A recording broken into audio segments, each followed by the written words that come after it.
What's cracking, big dogs? Welcome back to the channel. Welcome back to the headquarters. BDGE, Big Dogs Gotta Eat Fantasy Football. My name is Nicholas. It's not Lasagna Del Rey, unfortunately. Yes, I'm wearing a hat. Big Dogs Gotta Eat Daddy Cap, available in stores on bigdogsfantasy.com. Week 2. It's week 2 of the football season. My rankings are out. They are alive and well. I don't know if they're well. They're probably going to be trash. But they are out there on the interwebs. Patreon.com/BDGE. Here's what we're going to do today. We're going to look at my rankings. We're going to see guys that I like a lot more than consensus. Guys I think should be in your lineups. They're probably questionable, maybe on the flex, borderline, sit-start decision prompts. Okay? I'm going to tell you who I like, why I like them, and why y'all should like them. That's what this video is. We're going to go based off ECR, expert consensus rankings, so guys that I like more than most people in thy industry. What do you want, Steve? Okay. We could do a little bit of story time right now. If you don't care about anything besides fantasy information, skip towards this time. If you want to listen to my story time, sit back, tuck your shirt in.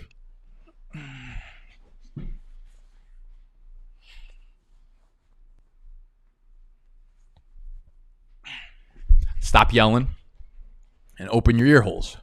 So Steve just texted me. He said there's no dine-in available. What's he talking about? What dine-in? We're going out to a restaurant? No, because there's a thing called COVID.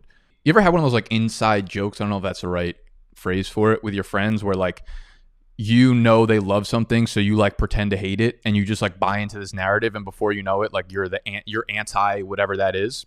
And it's like an inside joke. So someone loves something or someone hates something and it becomes like part of their brand because they've bought into it and they put it on a pedestal and it's like become who they are, right? So I've been friends with Steve since we were in like 7th grade. And for whatever reason, he loves Red Lobster, the restaurant, the shitty establishment known as Red Lobster. He loves it. And he's been trying to get me to go since we were really young, like 7th grade. So for like the last 3 years. And he's always, he'll text me randomly. It'll be like 5 days, 6 days without talking to each other. And he'll just be like, Red Lobster tonight? And he knows. Like, I've never gone with him in the 12 years that we've known each other. And in the beginning, when he first asked me, I was like, why do you want to go to Red Lobster? Like, I didn't really care about it. But as he kept asking, I was like, dude, Red Lobster fucking sucks. Like, we're never going to go to Red Lobster. You couldn't pay me money to go there. All their food is trash. Their establishment should probably be shut down, right? Bankruptcy. Beautiful. That's how I envision Red Lobster being. And I would just say that to Steve all the time. And it would get him really pissed off because he loved it. And eventually he started liking it. He started loving it only because I pretended to start hating it. And it like moved the spectrum of our Red Lobster opinion, which shouldn't even be a fucking thing. I hate you, I love you, I hate that I love you. Don't want to, but I can't put nobody else above you. No one should care. Everyone should be indifferent about Red Lobster. I know, the biscuits, whatever. Also, if you're going to fucking complain about timestamps, I don't give a shit. We're not putting timestamps on our videos. This is story time. This is family time. Watch all the minutes, okay? If you want to go get timestamps, go to the fucking post office, bring a watch, and then come bite to me. So, Red Lobster, still have never gone to this day. Except, I probably went last night. If you're watching this Friday, I film it Thursday during the day. I was tagged in about 32 posts on Twitter. It was a tweet from Red Lobster. They came out with a new margarita. They call it the Dew-garita, D-E-W. I don't imagine they spent much time in the executive office, brainstorming the name for that. But they came out with the Dew-garita. And it's lime green because they use Mountain Dew in their margarita. And I'm like, if you follow me on Instagram, I try to go to as many joints around the city. I'm in Manhattan if you're new to the channel, and try their margarita, and I rate it on a scale of 1 to 10. And this margarita in particular looks like it came from fucking outer space. It's like alien-like, right? Because it's lime green. I'm like, I have to try that shit. Like, I feel like this will in itself give me personally superpowers. So I got tagged in it a bunch of times, and I'm like, fuck. I'm stuck between a rock and a hard place. I'm stuck between Aaron Donald and I don't fucking know. Aaron Donald and also Aaron Donald. What do? Do I give in to my hate for Red Lobster, or do I fade the margarita? And I'm like, shit. I look at the margarita and I realize that the margarita tattoo I have on me is actually just a Dew-garita. People are always like, why is it so green? It's lime green. Like, margaritas usually don't look like that. This whole time, none of us knew, myself included, that it was actually Dew-garita, and I've been waiting for this right moment to pounce on it. So I'm going to Red Lobster tonight to watch Thursday Night Football, to enjoy a Dugarita. If you're not following me on Instagram, go do so. It's right there. You can go see what my rating on the Dugarita is. So thank you to everyone on Twitter that tagged me in it. I'm really pissed that we got to go to Red Lobster. They got one in Times Square, and I don't think they do dine out. Like, I don't think you could sit outside the restaurant and do it. So I'm going to have to go to fucking New Jersey for the things I sacrifice for the love of the REIT is out of control. That's my story. It was a terrible one, but thank you for sticking around. I'm ready for some fantasy football shit if you all are. If yous are. I've already used my energy up on story time. But I've got more. I promise you that. I'm ready to roll. So again, tuck your shirts in. Stop yelling. Let's drink.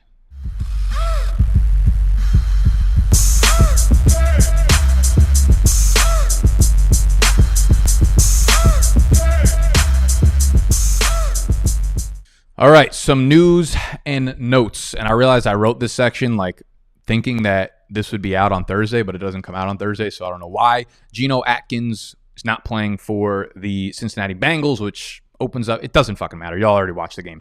Chris Godwin enters the concussion protocol and is likely to miss this weekend's game. I will talk more about that in one of my favorite wide receiver fill-ins later on in the video. Miles Sanders practicing in full Holly motherfucking Hallelujah.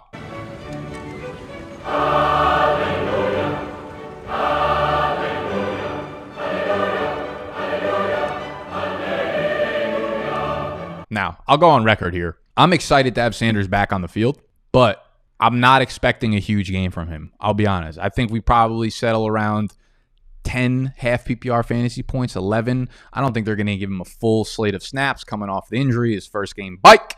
Plus, they're going against the Rams, and I really, really believe that Aaron Donald might set the single game record for sacks in this one. Possibly a single season sack record for Aaron Donald.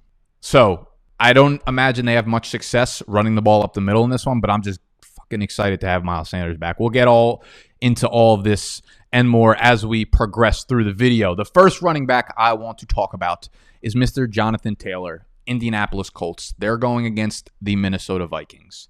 Should come as a rather obvious one, but I'm getting a ton of flex questions about him. I believe right now he is ranked as my RB10, maybe my RB11 in my rankings, again, available on patreon.com/BDGE. They're out right now.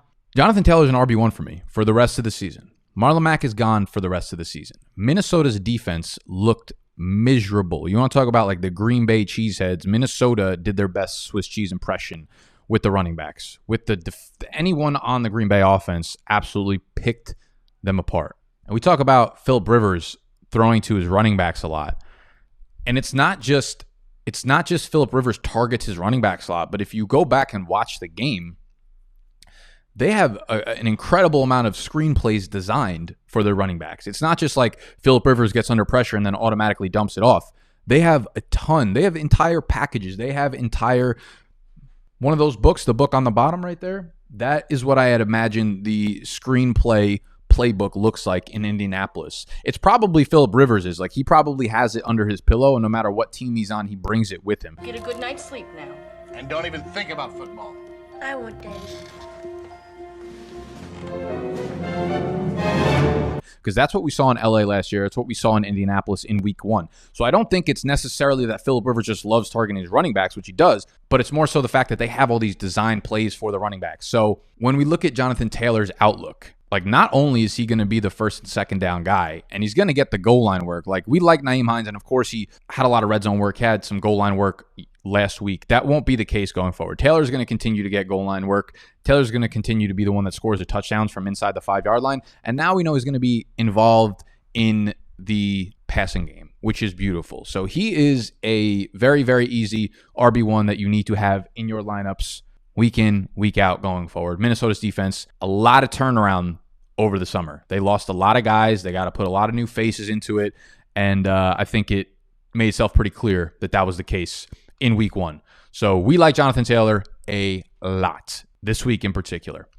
We also like Ronald Jones a lot, man. He is my RB 17 or 18. ECR has him up at like RB 23 or 24. He looked damn good in week 1, man. He looked damn good against a very stout New Orleans Saints run defense. He ran the ball 17 times for 66 yards, caught 2 passes for 16 yards. He had 74% of the running back opportunities in this Tampa Bay Bucs backfield. The Carolina rush defense, that's who they're playing against this week. Carolina, with Chris Godwin likely out, they're going to have to rely on the ground game. They were just absolutely fathered by Josh Jacobs and the Raiders offensive line. Now, we knew this going in. I talked about Josh Jacobs a lot this summer, and I was really excited about Josh Jacobs on the ground, about this Raiders offensive line being very, very good. And it was a disgusting mismatch, the Raiders offensive line versus the Panthers defensive line and just their front seven overall. The Panthers had the single lowest graded run defense per PFF in week 1. And that shouldn't, again, come as no surprise. They lost half of their defense this offseason to retirement, to trades, whatever, and they spent their entire NFL draft on defensive picks. The entire thing. They are in big rebuild mode. They have big rookie energy going on over there. That opens up Ronald Jones to blast off in this one. I think they are extremely comfortable giving the ball to Ronald Jones another 17 to 18 times, and this time he'll be a lot more efficient with those touches, right? The 3-point whatever yards per carry he averaged last week is not a concern to me because he looked good doing it, and this is a Saints defense, again, that's very, very, very good. And now he gets to go against the Carolina Panthers, who are very, very, very, very good. So Ronald Jones this week should be set up for a really, really, really, really nice game. I think he goes over 100 yards from scrimmage. I think he catches another 2 or 3 passes, and I think he probably gets into the end zone. And to be honest with you, I don't really hate Leonard Fournette's spot either. He's not someone that I'm comfortable throwing into my lineup just because of the lack of work that he got last week, as well as LaShawn McCoy getting like semi-involved and taking a lot of snaps in that backfield. I think Fournette is a reasonable flex play because they're going to run the ball a lot. The game script dictates that they're going to have a lead. And I think just a lot of handoffs are going to go to both Rojo and Leonard Fournette, with Rojo leading Zy Pack. I also have Benny Snell on here. Man, watching Benny Snell and James Conner in their week 1 game, Monday Night Football against the G-Men. I know James Conner got hurt, but even before that, man, Benny Snell looks like if you took James Conner and you just click, you know the meme where you click like upgrade on the fucking computer? That's what it looked like with Benny Snell, right? There were reports all offseason of Benny Snell looking lean, looking fast, looking fresh, looking spry and bouncy. I'm just reading adjectives off my screen. That's what he looked like. James Conner looked the opposite. Then he sprains his ankle, and he did sit out practice on Wednesday. I'm not sure if there are any updates yet for Thursday's practice, but he is at best 50-50. And regardless, I think that means Benny Snell is going to get a shit ton of carries in this one. And he looked good, man. 19 carries for, it was like 119 yards once James Conner went down. He absolutely dominated the snaps over Jalen Samuels in this one as well.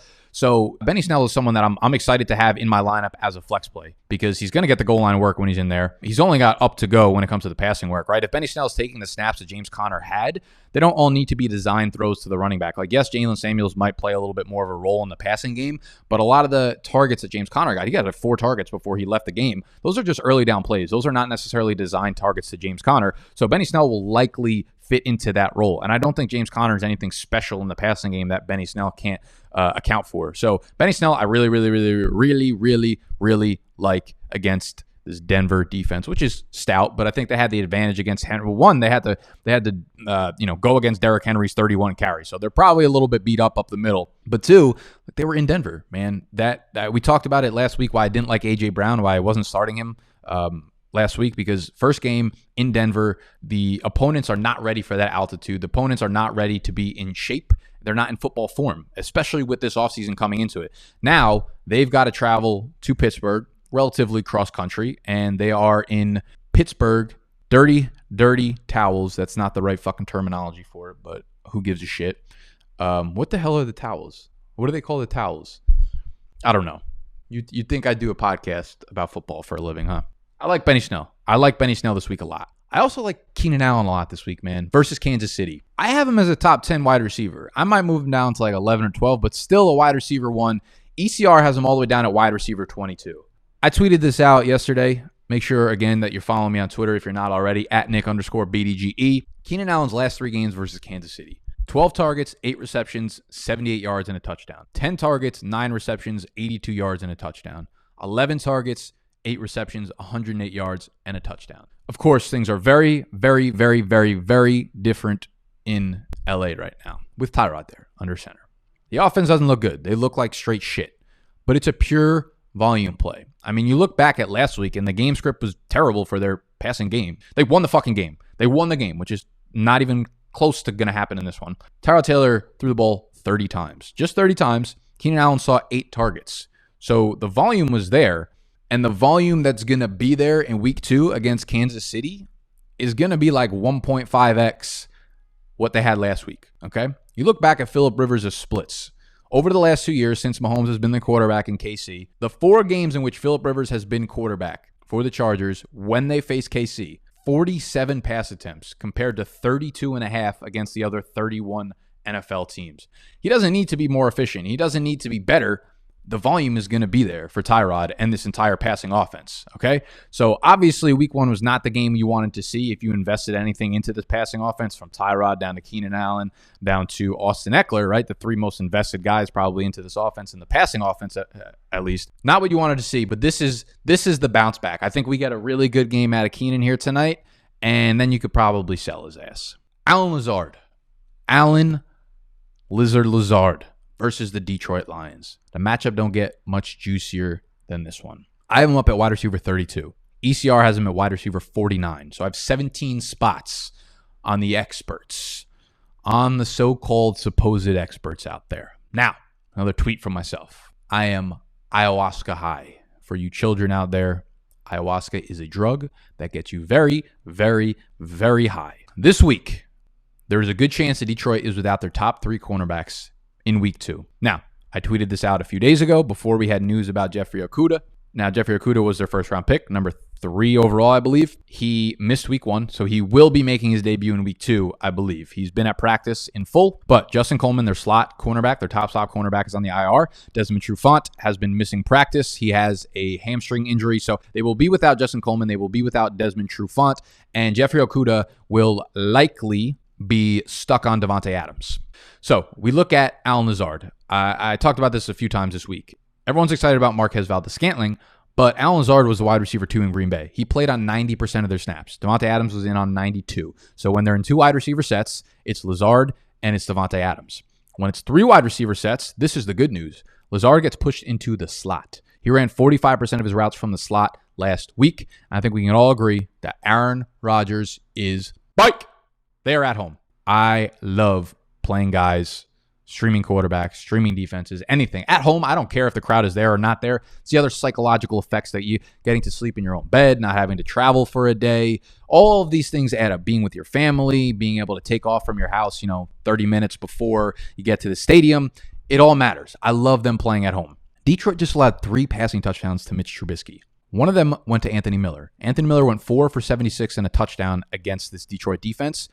All of those numbers, all of those stats were entirely from the slot. Again, when they're in 3 wide receiver sets, Allen Lazard runs from the slot. I think everything adds up for a very, very, very, very good game from the kid, Allen Lazard. Start him in your flex, start him in your wide receiver 3 role, and let the points pile up. Scotty Miller.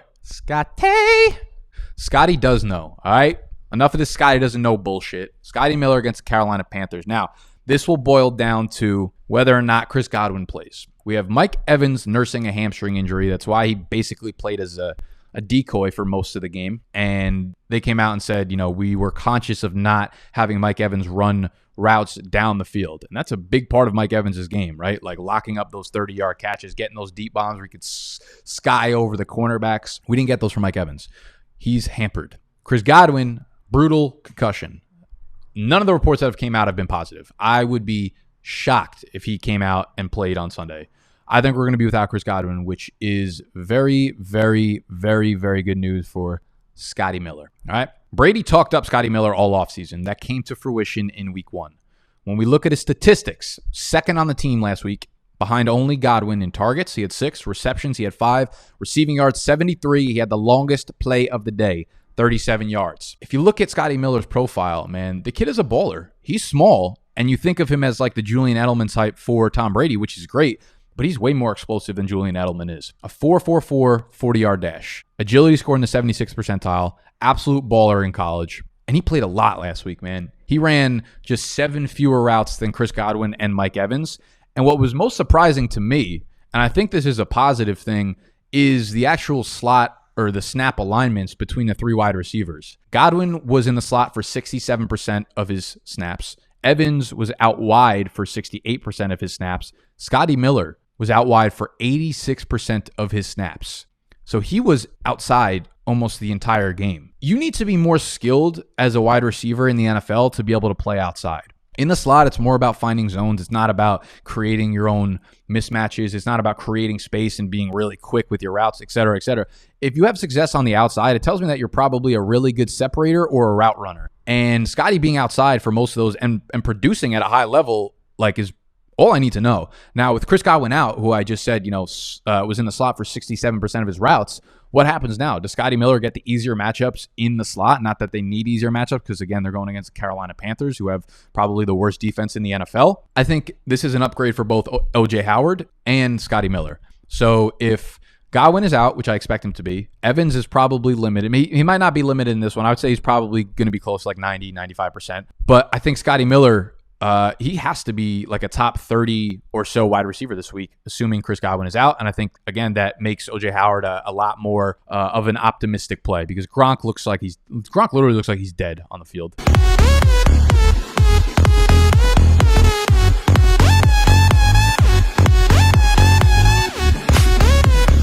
He is completely droppable.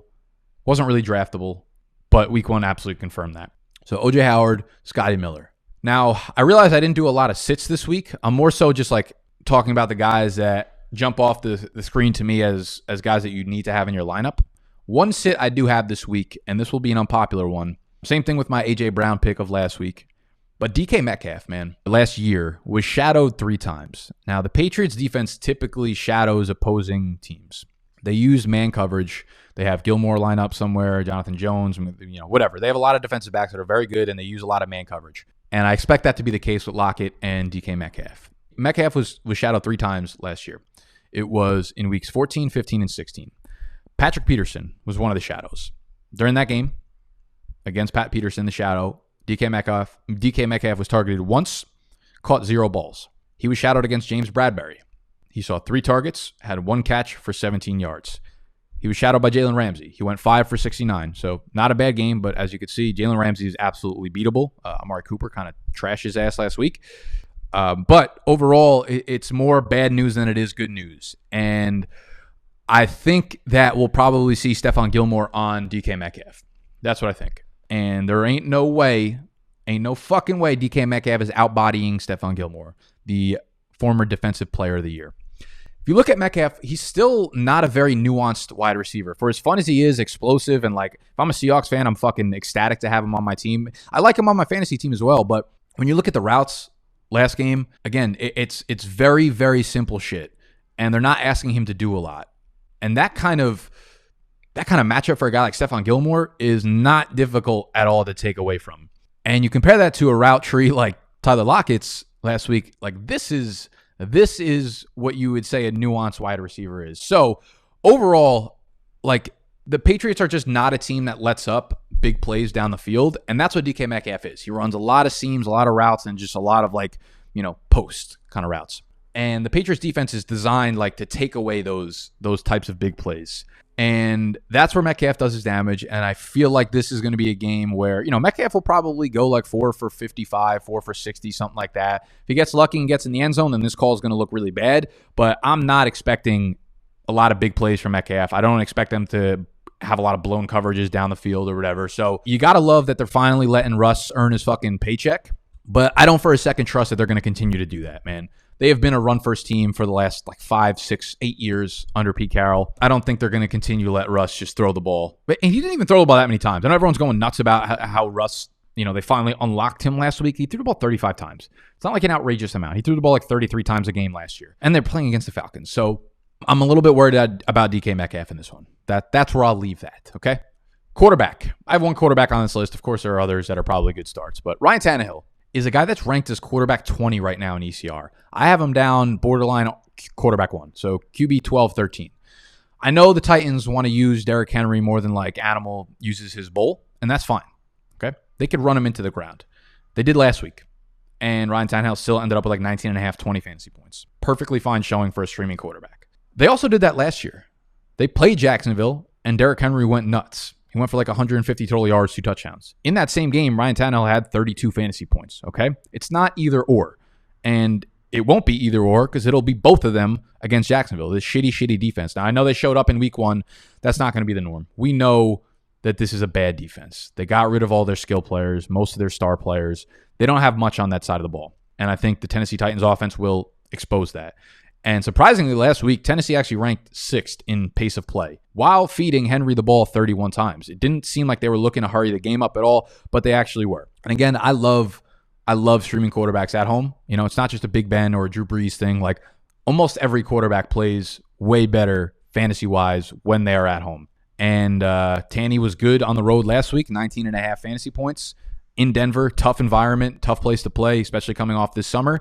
And I think he has enough like legitimate weapons that can make plays after the catch with A.J. Brown, Jonnu Smith, getting Derrick Henry a little bit more involved in the passing game.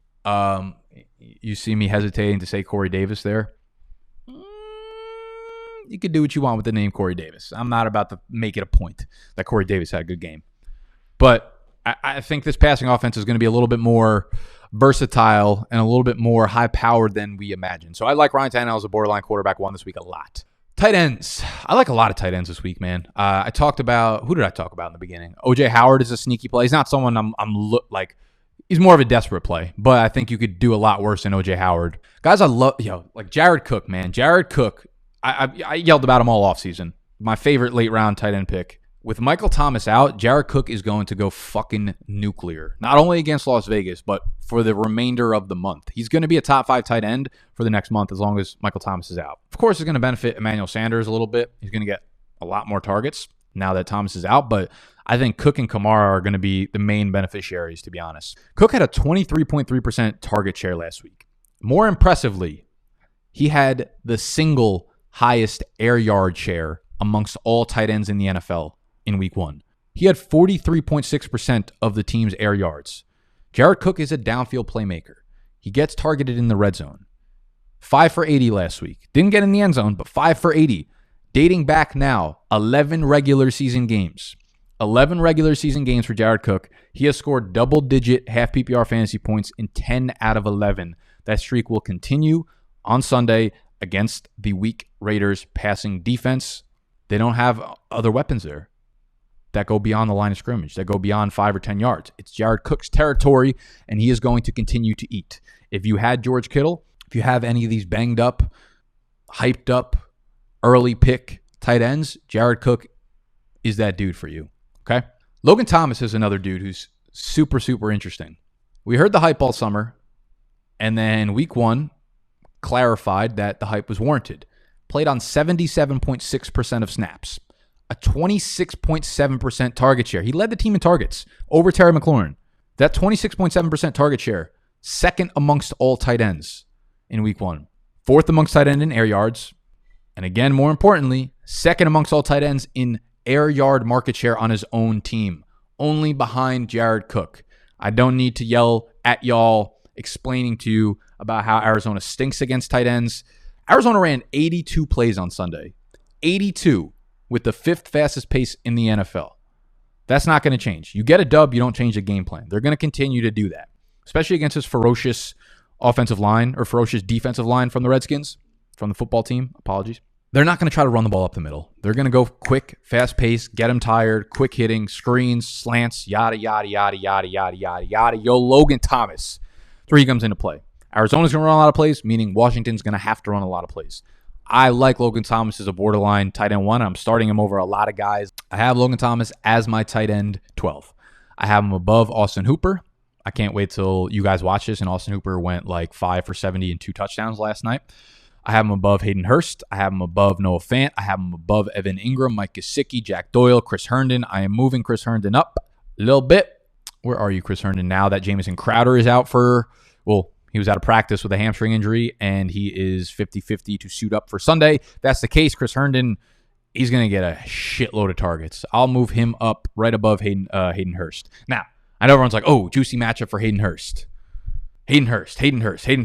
He's a guy we liked this summer. We didn't get as high as most people did on him. Listen, here's a sobering reality check. Matt Ryan just threw for 450 yards, and Hayden Hurst had 30 receiving yards. Fellas and fillettes. That's weird. Fillettes. Like I'm fucking filleting you like salmons. Y'all get the point. 30 receiving yards when Matt Ryan threw for 450. It's time to stop getting cute. He is still streamable, but stop putting him in like the tight end 8, 6, 8, 9 range, okay? It's just not happening right now. We want to see it before we start throwing him back into our lineup. So Logan Thomas, legitimately a tight end 1 this week. Get him into your lineups. Get the rest of these guys into your lineups. If you need other lineup decisions, you need other help, patreon.com/BDGE. You will get my weekly rankings. Tomorrow, I go live on YouTube at noon, 1 p.m. Eastern time. Every Saturday, helping y'all with your Sit Start questions. It's a private live stream for the Patreons. We do put it up on YouTube afterwards, but if you want to be inside the live stream and inside the live chat to ask me questions, you sign up on Patreon. So you get the rankings, you get the live stream, you get access to our Discord channel, which has about 3,000 people in it. We have tons of channels in there. We have trade reviews, we have roster reviews, we have sit starts, we have waiver wire, all the channels, including, joining a dynasty league in the offseason, joining season-long leagues in the summer. It's all available to y'all Patreon. So patreon.com/BDGE. One other thing I want to do, and y'all have probably seen me talk about Monkey Knife Fight. Here's what we're going to do. We're going to make my favorite picks on Monkey Knife Fight for this week. And on Monkey Knife Fight, they do some of the probably the funnest player games on here where you're like picking fantasy points and they have fantasy challenge and touchdown dance and et cetera, et cetera. And I'm going to go into the LA Philly game, but I want to show you something else that they have, which is like basically you can either choose an individual game or you could choose this plethora of early games. So the Star Shootout. And one of my favorite things to do is touchdown dance in the early shootout games. You can pick 3 players and you have to exceed this number down here. So 3.5, 4.5, or 5.5 between the 3 players combined. Last week, we absolutely fucking killed this within the first quarter. We went with Jacobs, Christian McCaffrey, and Dalvin Cook. I had to put them over 2.5 touchdowns. They combined for 7. So we killed that. They moved the lines up, though, because they know these running backs are scoring. So you can do the touchdown dance, and you can smash Derrick Henry. You could smash Christian McCaffrey, and I would smash Zeke. Against the Falcons, against the Jaguars. Tampa Bay is obviously a very tough matchup for C-Mac. They've had his fucking number over the last year, but he'll probably still get in the end zone. So you pick these 3, and you can go over 3.5. So you need 4 total touchdowns between the 3 of them. That will get you 1.5x times your money. You can go over 4.5, so you get 3x your money with that. But my favorite play, again, we're going to go to new game. And if you're new to Monkey Knife Fight, when you deposit any money up to $50, if you use the promo code BDGE, you'll get a 100% deposit match on that. So if you go deposit $10, you use that promo code, you'll get $20 to play with. Thus, you could spend more money on these games. And my favorite game is LA versus Philly. And we are going to hit, where was it? There was something with Jared Goff and Carson Wentz. Okay, no, I think it was the passing yards. Where are you? Nah, dude, did they take it down? I feel like it was up as soon as it was the passing yards. It was the first fucking one on the screen. Okay, so my favorite one right now, for real, is the more or less. It's the first one up here, and you have to get 2 of 2 correct. So you have to pick more or less on both of these guys. So with Jared Goff, I'm going to smash the over. I just don't think the Philly pass defense is very good. Basically, what I'm getting at here is like both of these teams are going to have to play high pace. Both of these teams are going to have to throw immediately because they're not going to have success running the ball. We know the Philly offensive line is in shambles right now, and it did not look good last week, which means they're going to have to throw the ball a lot, and they're going to have to use their playmakers downfield. With Aaron Donald getting to the quarterback, it's going to be a lot of screens, which means a lot of yak yards. I think 250 is very reasonable for Carson Wentz. And Jared Goff on the other side. Like, the Philly defense is a pass funnel, right? Their run defense is fucking godlike. And that means opposing teams have to pass the ball a lot against them. And I like this as a bounce back game for Jared Goff in the yardage department. They're going to throw the ball a lot downfield. We're going to have Carson Wentz throwing the ball a lot. We're going to have Jared Goff throwing the ball a lot. I don't see success on the ground for either of these teams, which means probably 37 to 40 attempts for both quarterbacks here. So we're going to take the more. We're going to take the more on both of them. We're going to throw 10 beaners. If we win, we get 30 from them. A light 30 spot. We're going to hit submit. Skirt. And boom. And you could see some of my other games that I did. Last night, I took Chubb and Mixon over 14.5 fantasy points, full PPR for the Thursday night game. I think that's a smash spot. They actually moved Chubb down to 13.5 after I made this bet, unfortunately. But you guys will either be able to know if I'm an idiot or I made some money from this over 14.5 full PPR fantasy points. I don't always post the picks that I make, but I do email them out. So if you are not member of our email newsletter, make sure you go join that. All you got to do is go to bigdogsfantasy.com, and on the top, you could click on newsletter. And right there, you sign up. Just throw your email address in, and you will get our weekly newsletter every Monday morning. You will get our favorite monkey knife fight picks throughout the week. Thursday night football, Sunday night football, Monday night football, Tuesday night football, Wednesday night football, all the footballs. Sign up for the newsletter on the same website. Again, if you want to hit the shop and browse some of our swag, we've got the hats up there. We got crew necks. We got the YE Yellin t-shirts. We got hoodies. We got stickers. We got it all, baby. And that is all I got for y'all today. So thank you for joining me on week 2's rankings, must start players of thy week. Hit that thumbs up button if you enjoyed.